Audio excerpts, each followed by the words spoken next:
Nous vous en parlions hier soir. Il manquerait 300 € par mois à un pensionné pour vivre plus décemment. C'est l'UCP, le mouvement social des aînés, qui le révèle.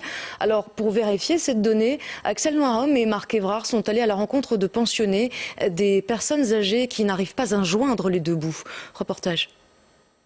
Joseph Neven travaille sans relâche depuis 58 ans.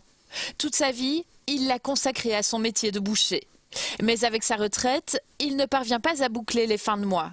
Aujourd'hui encore, à 72 ans, il doit passer 3 jours par semaine au travail, comme manutentionnaire à l'abattoir ou en boucherie. Personnellement, ça ne me gêne pas le travail. Mais je trouve que c'est par nécessité. Autrement, je pourrais faire autre chose. Avec ce complément de 300 €, Joseph peut ainsi payer ses factures d'eau, de gaz ou d'électricité. Mais plus question pour lui et son épouse de s'octroyer le moindre plaisir. Le dimanche, aller manger une glace ou boire le café, on n'y va jamais plus maintenant. Hein? C'est terminé tout ça.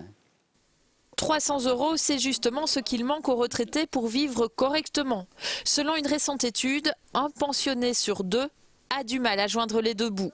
L'Union chrétienne des pensionnés plaide dès lors pour revoir le système des pensions.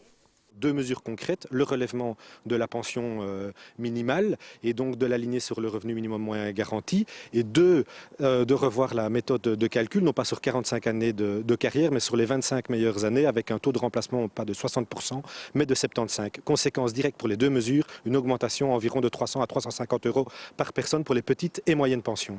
Des mesures qui aideraient des milliers de seniors et qui permettraient par exemple à Joseph Neven et son épouse de vivre enfin en toute quiétude.